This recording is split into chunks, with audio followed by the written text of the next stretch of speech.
Hello everyone, welcome to YK Reviews. For today's video, we're going to be talking about Star Wars The Bad Batch, the final season. So let's talk about it.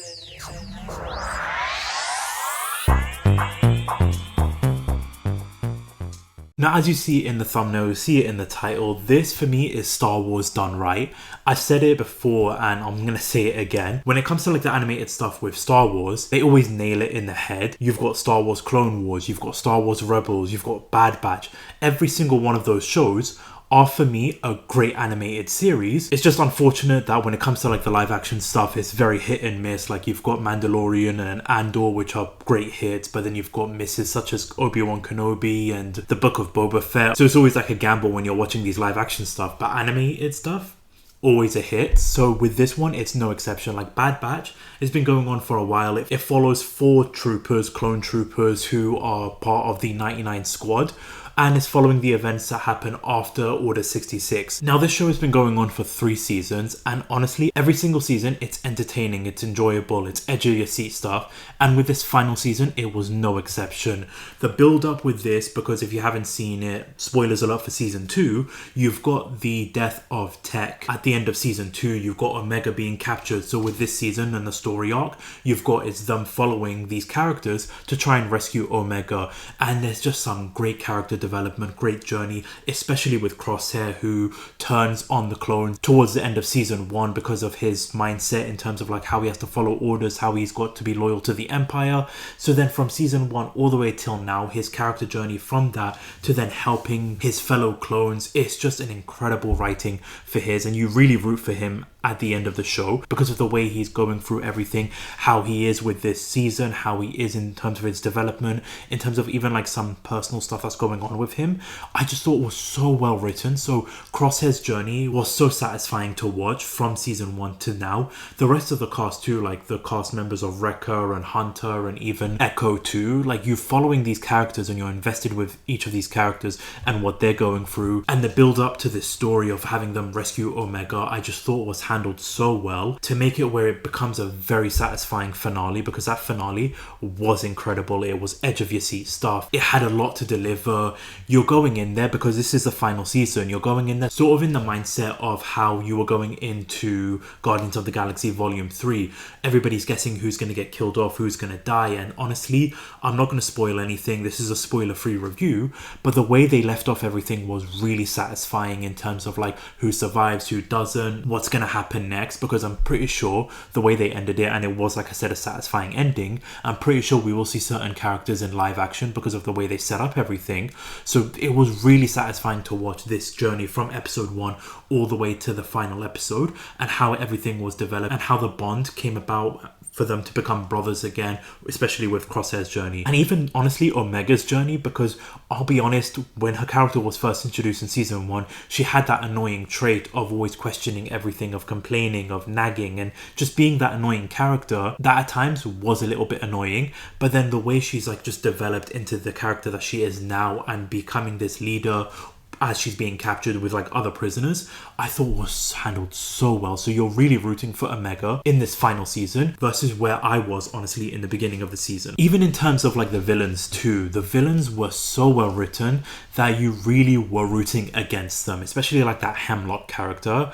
I despised that character, and I thought he was handled so well from the build up to the season and what he was doing and how he's trying to work for the Empire and the projects that he's working on. I think was just handled so well. He's just this calm, collective, dangerous villain that you're really rooting against, and I really enjoyed that about it, because like I said, in terms of like the live action shows, when you've got some of the villains in there, they're very hit and miss and just not that memorable. But with this character, I do feel like he is going to be a memorable villain, granted maybe not as memorable as like certain other like villains that you've got in the Star Wars universe, but with Hemlock, I do think it was very well written, brilliantly voice casted. Honestly, the voice casting for every single character was done so well. You feel that emotion, you feel the journey and the passion and the brotherhood that you get with every single character and every single relationship that is being built throughout it. So with this show, honestly, a very satisfying ending to a very entertaining and enjoyable show that I'm honestly sad to see it end, because I would have loved to explore more in terms of these characters and what's next for certain characters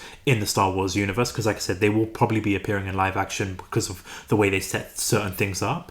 But I would have honestly loved to see more season with this.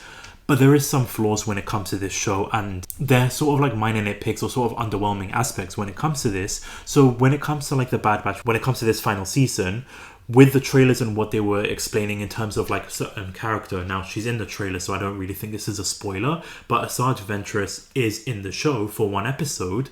That episode really felt underwhelming because of what they do with this certain character, especially because if you've seen the Clone Wars, you know what a badass she is, you know what a great character she is, and I felt like what she was used in this episode, in this season, really just felt like underwhelming. Just felt like her character wasn't utilized as well as it could have been because of like what they explore in this episode, and the fact that she's only in one episode and that's what they do with it felt really, really underwhelming. Granted, there are some couple of episodes, especially earlier on in the season, that feel like filler episodes. You're pushing the plot forward, but the way they're going about with the story, especially like episode 2, I just felt like it was a little bit weak.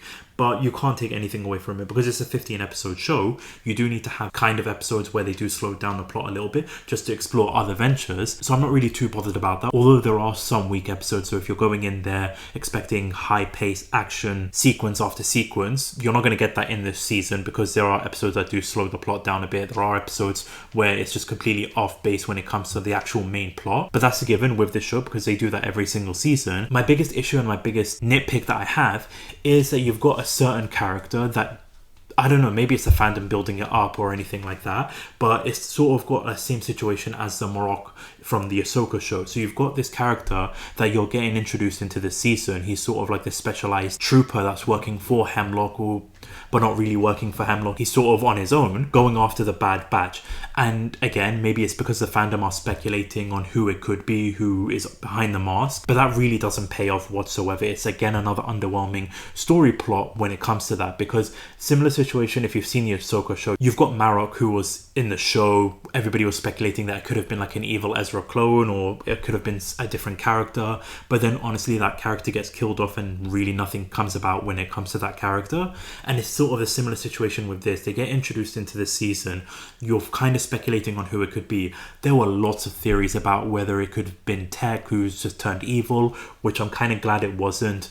Other speculation about it could have been like a different clone that turned evil, or just a different character that's going to be introduced, but then it really just didn't pay off whatsoever, and so that was just a little bit underwhelming. They do that again, so Ahsoka and the Bad Batch, you've got a certain character again. Maybe it's because the fandom are speculating and you're buying into all the theories and speculation on who it could be, that when it doesn't reveal, you're kind of left underwhelmed with it. So maybe that's just my fault for that, but I was expecting a little bit more with that character. But again, just those two characters, like Asajj Ventress and that character, kind of was a bit underwhelming because I was expecting more from them in the show. But again, minor nitpicks, doesn't take away from a fantastic show, a fantastic series that really left you satisfied with the conclusion of the show, gave you great memories, gave you great action set pieces, gave you a brilliant finale, and gives me hope and excitement to see certain characters coming into live action or coming into like other shows, because I really do hope we do get to see more of characters that were left in the finale in future Star Wars shows or movies or whatever have you. But those are my thoughts when it comes to this Bad Batch show. Please, if you've seen the show, let me know your thoughts in the comment section down below. Did you like the finale? Did you like the show overall? Are you a little bit disappointed when it comes to that special trooper and Asajj Ventress appearance? Let me know in the comment section down below.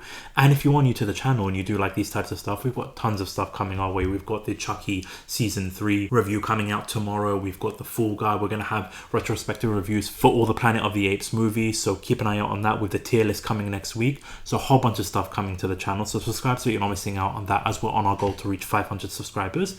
But thank you all so much for watching. Thank you so much for listening. This is YK Reviews. Peace.